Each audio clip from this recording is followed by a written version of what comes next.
You may, let's see, I mean, the sort of thing that people say is you suddenly think of somebody you haven't seen for 15 years and the phone rings and it's them. Yes, of course, absolutely. But if that never happened, that would be weird. Why has that never happened?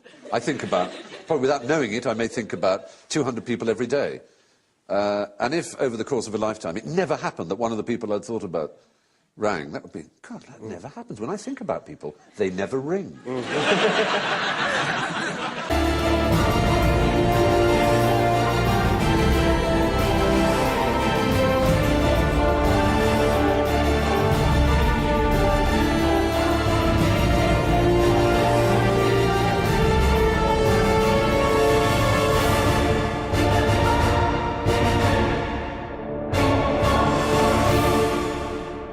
The Ten Commandments have underpinned Western law for centuries, indeed for millennia. What's wrong with that?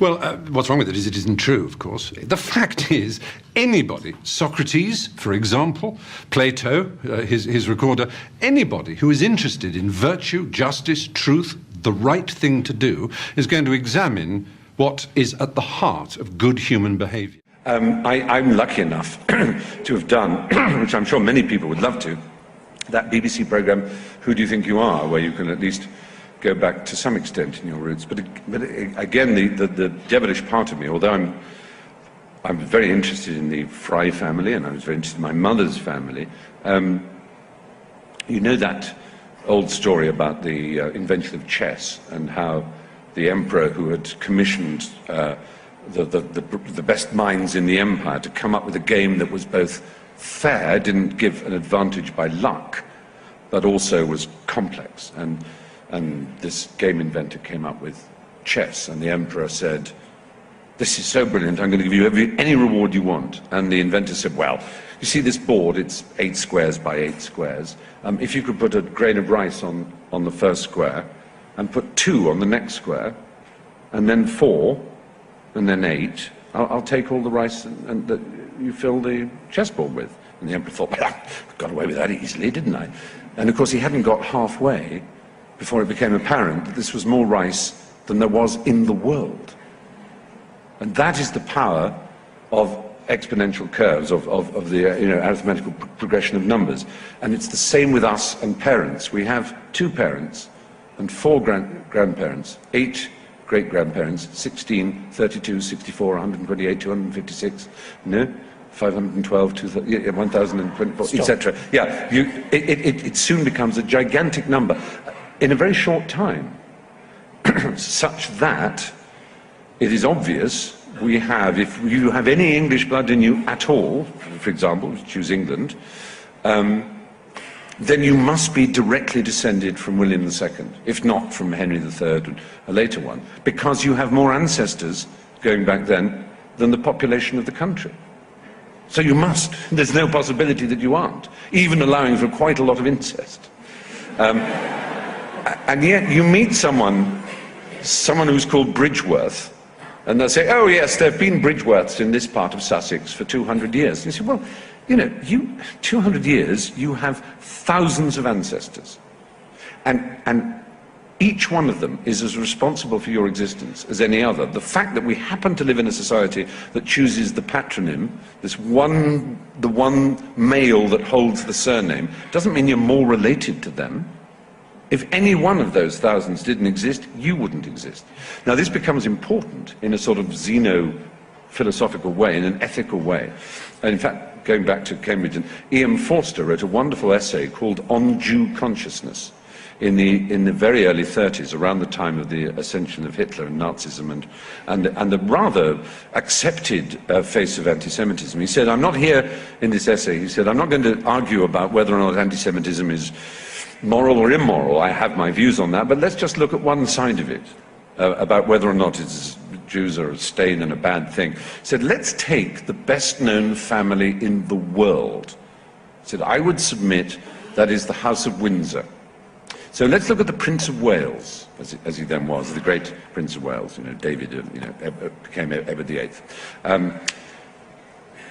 I do not believe that even the Prince of Wales could name his 8 great-grandparents, let alone his 16 great-great-grandparents. And if he can't, from the most famous family in the world, then how can any any of us name our 8 great-grandparents, and if one of them is Jewish, or even a part Jewish, we wouldn't exist but for Jews.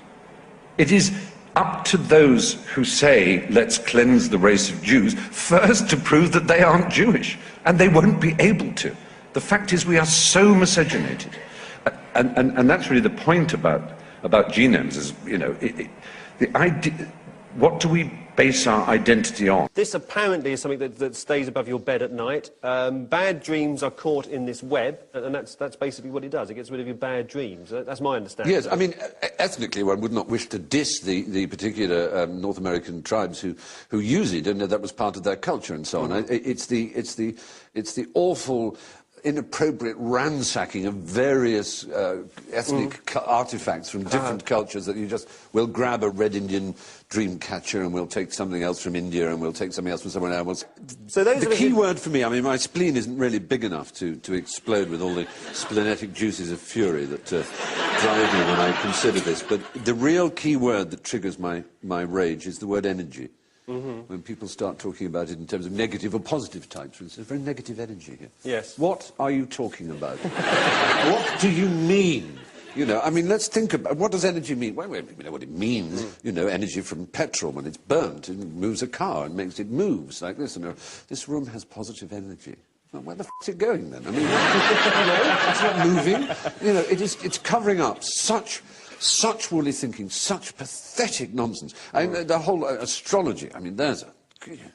And most people will say of astrology, most of this, oh, it's harmless fun, isn't it? And I should say probably for 80% of the cases, it probably is harmless fun. But there's a strong way in which it isn't harmless. One, because it's so anti-science. You know, you will hear things like saying, science doesn't know everything. Well, of course science doesn't know everything. But because science doesn't know everything, it doesn't mean science knows nothing. Science knows enough for us to be watched by a few million people now on television, for these lights to be working, you know, for quite extraordinary miracles to have taken place in terms of the harnessing of the physical world and our dim approaches towards understanding it. And as Wittgenstein quite rightly said, when we understand every single secret of the universe, there will still be left the eternal mystery of the human heart. So you're not denying a sort of spiritual level we are at all? an entirely spiritual people, of course we are. I mean, the things that most exercises, I would say, for most of our lives are spiritual matters. That's to say, matters towards our sense of self, whether love and hate and anger and fear and desperation, and all those things which are spiritual. But the answers to them are to use our whole body. If you know, a lot of these alternative medicine people call themselves holistic, but and say because it's the whole approach. Well, if it's the whole approach, then let it be the mind as well. Use logic, use sense. You know, use the incredible 5 wits you were given by creation. What exactly is wrong with those code of morals? There's nothing wrong with those particular commandments, if you call them, but let's look at what they don't do. They don't stop slavery, there's no mention of it, and they kept slaves. So, hello, what a perfect society they had because of their 10 Commandments. What did God forget? The 10 Commandments are the hysterical believings of a group of desert tribes. Those desert tribes have stored up more misery for mankind than any other group of people in the history of the planet, and they're doing it to this day. I've asked you if you think that there was anything wrong with them, and you've said no. To say that should underpin the way we live, to say it's a commandment, that gives all your game away. How dare you command? You bid us be commanded. I think life is much more exciting than that, to do with finding out. It's not to do with being told by some awful patriarch. Stephen. Mr. Fry. Much. Thank you. Oh, now, good. Thank you very much. How kind you are. Well, how can I tell you what I think until I've heard what I'm going to say? It's really interesting, as an atheist, to be on this side of the house. And you may wonder why I am. You may think, why? Well, there are 2 reasons. One is I just wanted to be able to go to my grave saying that I had once spoken anti-disestablishmentarianistically. There you are. And the other reason I'll come to, I love the Church of England for all kinds of reasons. It's fun and sweet, and it has infected the British people, as the established church, with a charming attitude towards religion. I was filming in Spain once, some years ago, and we were in a little square, and as so often in Catholic countries, there was this merchandise. It was these BVMs, as they're known in the trade, Blessed Virgin Marys with lights around them that you could plug in, and there were crucifixes and other such things. And the Spanish public were rootling through them and buying the odd one or not. And then a coach arrived full of British tourists. And they got out and they went through all this stuff. And I saw, very, very close to the table where I was sitting sipping my coffee, a Briton picking up a crucifix and saying, "Oh, look, this one's got a little man on it." And I was so proud of my country. I thought, yes. You see, the only point I really want to make to you, and it's one that strikes, I think, very deep at the heart of what this university is, perhaps more than any establishment on earth. And that is that there are two types of intellectual discourse, if you like, two types of getting at the truth. There is rationalism and there is empiricism. Rationalism, I would argue, is a kind of superstition. Things sometimes you feel ought to be true. This is reasonable. It should be true. It should be true that we disestablish the Church of England, because it should be rotten. It's a bad thing to have an established church. It ought to be true. Well, I'll take you back to, say, Newton, when looking at light. There was Pascal, who had a theory about light that was entirely rationalist. The French were great rationalists. And although Pascal was also an empiricist, which is the opposite of a rationalist in that sense, Newton was the true thing, a true empiricist. And he did something that British people would do and the French would be very loath to do. He poked a hole in a piece of cardboard and he got out a prism. And he described light because he tested it. He looked at it, he saw how it was, and he defined it according to that, not according to reason. Pascal's theory of light was beautiful and reasonable and rational, but utterly wrong. You test it, it falls apart. And so it is with the established church. It seems a very unreasonable thing, but the result of it is that we live in the most secular country in Europe. And that's fantastic. Most people in Britain don't know what liturgy means. They don't understand anything to do with the Bible or Christianity. They are utterly befogged and uncaring about religion because we have the good old hippopotamus, as T.S. Eliot called it, the broad-backed hippopotamus resting its belly on the mud, the Church of England, the Anglican Communion. It is a fantastic nonsense. Almost nobody who works within it believes in Jesus or God.